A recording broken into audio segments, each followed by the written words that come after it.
Hey everyone, the goddamn DM is here with a new video thanks to Flying HorseDuck. This is my first attempt at an unboxing or review video, so stick with me.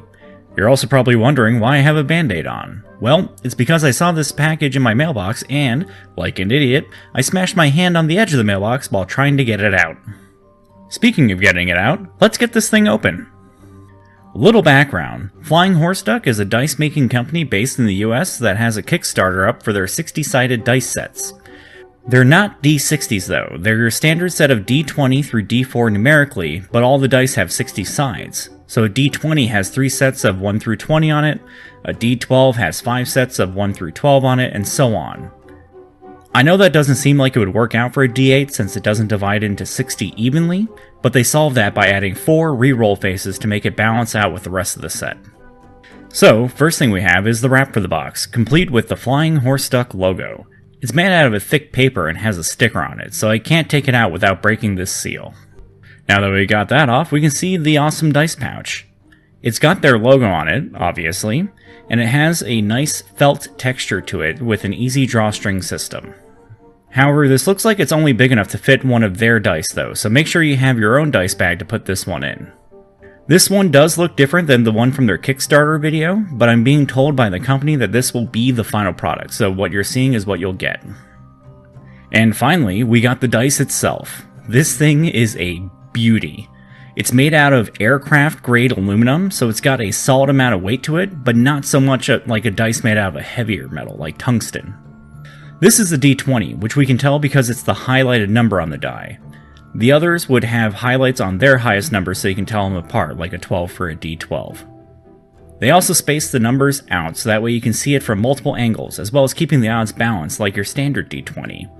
More of that math stuff can be found on their website if need be. It's also nice that the numbers of the dice are laser marked rather than engraved. This makes all the faces of the die flat and doesn't affect the balance. It also means that the numbers are permanent unless the surface of the face is removed in some way. Here's a quick size comparison between the Flying HorseDuck 60-sided die, a standard plastic Chessex D20, and another metal D20 that I got as a gift somewhere.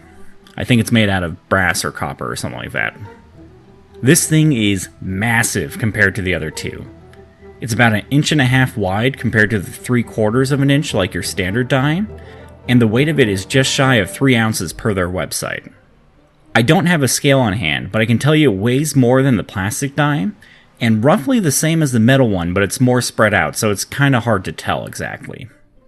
One of my favorite things about this die is the feeling of rolling it. It's smooth and fluid due to its spherical shape, but it's easy to read unlike one of those golf ball type D100s. As a tactile person, this is very pleasing to mess around with.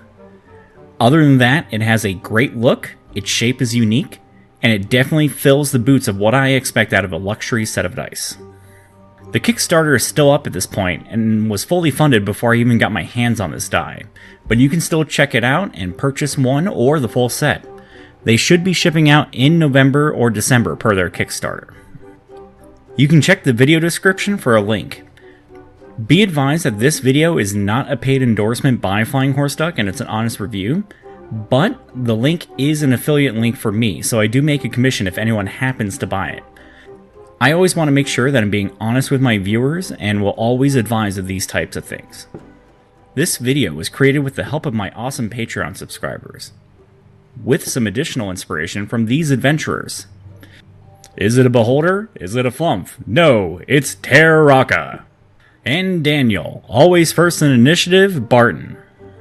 You can check out patreon.com/thegoddamndm to help support making these videos and help me increase the budget in which I can make these things. Also, that was my last band-aid, so any amount donated will help.